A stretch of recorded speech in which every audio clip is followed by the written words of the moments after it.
verdadeiro Deus, ele também era verdadeiro homem. E ele sabia, não, ainda que o mal oferecendo para ele uma grande possessão, ser governador de todos os reinos, ele disse, não é esse ambiente que eu busco, não é essa morada que eu estou buscando, não. Eu vou passar aqui só por um tempo, eu preciso converter os corações, mas logo estarei com meu Pai. Irmãos, só existe um ambiente de alegria ao crente, é o ambiente da paz que excede todo entendimento.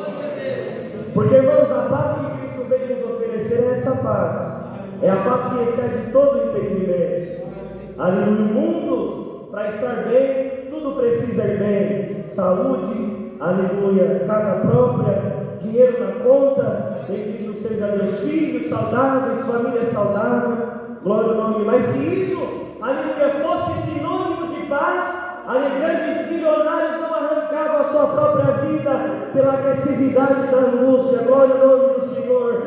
Mas Davi, irmãos, ele orava a Deus, ele sabia que a sua condição estava destruída, aleluia, ele mesmo dizia, bendito seja o nome, sinto como um canarinho sobre o telhado cantando. Naquele momento ele provava da solidão. Mas, irmãos, bem-aventurados somos nós que viemos aqui, porque estando na presença de Deus, ele troca a nossa solidão por uma paz, ele troca a nossa angústia por uma alegria, e nos traz a nossa memória a condição de perceber que ele está cuidando da nossa vida.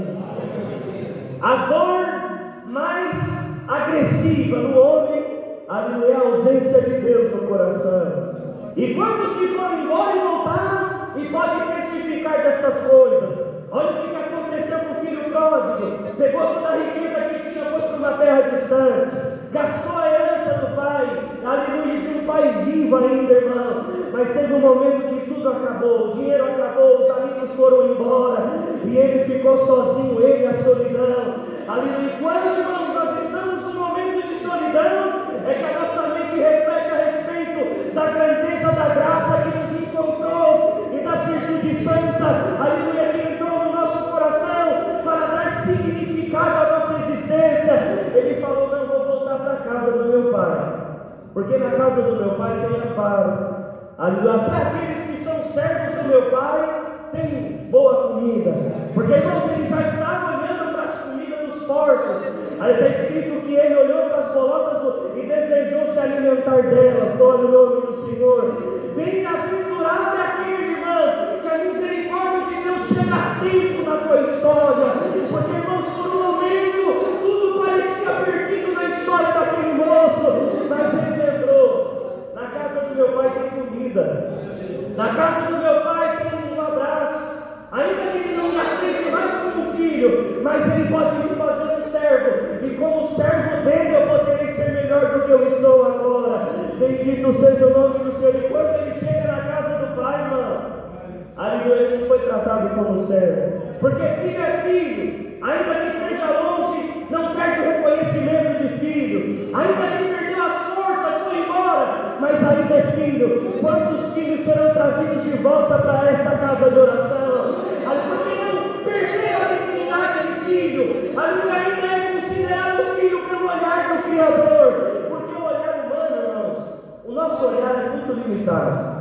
A nossa forma de olhar à nossa volta e julgar e avaliar aquilo que nos cerca é muito limitado, mas o olhar de Deus atravessa os tempos e consegue olhar uma alma que grita mesmo nos caminhos da escuridão. Mas bendito é você que entrou aqui hoje, nessa noite, ainda que lamentando como Davi. Olha o que Davi disse: os meus ossos estralam como uma madeira que é colocada na fogueira e o fogo vai acendendo. Alguém já percebeu, irmão, quando começa a pegar fogo numa fogueira, aleluia, os gravetos começam a estralar. Não dá para avaliar a profundidade da angústia de Davi, mas ele fazia uma oração, irmão. Não tem luta que a oração não reverta, não tem prova que uma oração sincera não transforme, não tem dificuldade que uma oração não pode mudar.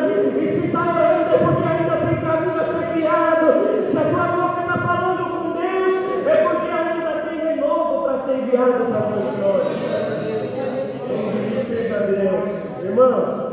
E aqui é um exemplo de oração. Senhor, ouve a minha oração e chega a ti o meu clamor. não esconda de mim teu rosto no dia da minha angústia. Olha que exemplo de oração, irmãos, porque nós estamos num tempo de grande dificuldade, uma correria na nossa vida terrena, e as nossas orações costumam ser muito rápidas, irmãos. Uma oração rápida. Tem muitos que nem se ajoelham mais. Senhor, ali estou com pressa, vou orar aqui de pé mesmo. Ouve a minha oração, bendito seja Deus. Mas bem-aventurado aquele que reserva um tempo, fala: agora eu vou falar com Deus. Eu vou me desligar de tudo, agora eu preciso conversar com meu Pai. Eu preciso ter um diálogo com Ele, porque tem circunstâncias e situações da minha vida que eu já, aleluia, me certifiquei que com a minha mão não posso fazer. Aleluia, que com a minha condição eu não posso mudar. E vamos discorrendo em palavra. Aleluia, começamos na carne, mas aos poucos vamos percebendo o Espírito de Deus invadindo o nosso cômodo, o nosso coração. Uma oração que parecia vazia, ela já se torna carregada de virtude. Oh, como Deus deseja ouvir a nossa voz, ali receber a nossa oração no trono da sua glória. Ore um pouco mais, irmão. Busque um pouco mais, irmão. É na tua oração que você vai encontrar a providência de Deus na tua vida. Aqui podemos acreditar que o salmista Davi já era rei. Além da unção recebida quando jovem, aleluia, foi confirmada por uma coroa sobre a sua cabeça e uma condição de se assentar sobre uma cadeira de rei. E ele falava muito aqui de Sião, irmão, um dos lugares que ele se tornou rei também, pedido pelo povo. Mas sendo rei, ele não deixou a grandeza tomar o seu coração. Sendo rei, ele não teve um coração altivo para querer acreditar que ele não necessitava da providência de Deus, porque ele dizia: minha vida está no controle da minha mão. Eu vejo a minha vida passando como uma sombra que surge e depois vai declinando. Eu vejo a minha vida como uma árvore que cresce e depois murcha. Quem sou eu diante da tua presença? Oh, irmão, se você entrou aqui hoje com humildade e com reverência perante Deus, a tua oração não vai voltar vazia. A tua oração não vai ficar nas memórias do esquecimento, porque Deus está colhendo a tua oração, Ele está colhendo o teu louvor, Ele está colhendo o teu gemido, o teu choro.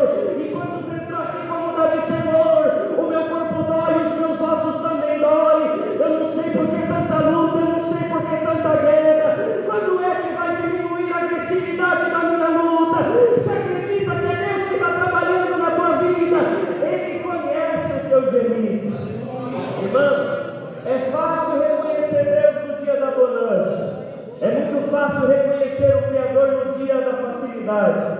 O difícil é reconhecer Deus no dia da enfermidade, no dia que abrimos o armário e não tem nada para comer, e o filho pedindo leite, e as crianças querendo comida. É nesse dia que temos a dificuldade de reconhecer Deus na nossa vida, mas Deus está na nossa vida a todo tempo, avaliando a nossa estrutura, avaliando a nossa resistência. E bem-aventurado aquele que, independente de como entrou aqui, eu não vou recuar ante nenhum pretexto.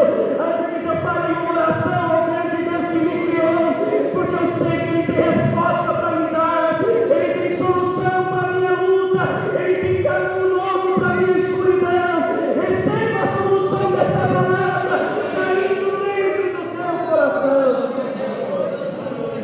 Davi poderia lamentar, ele poderia arrumar alguém para sentar numa cadeira diante de uma mesa e começar a reclamar, mas não foi isso que ele fez, irmão.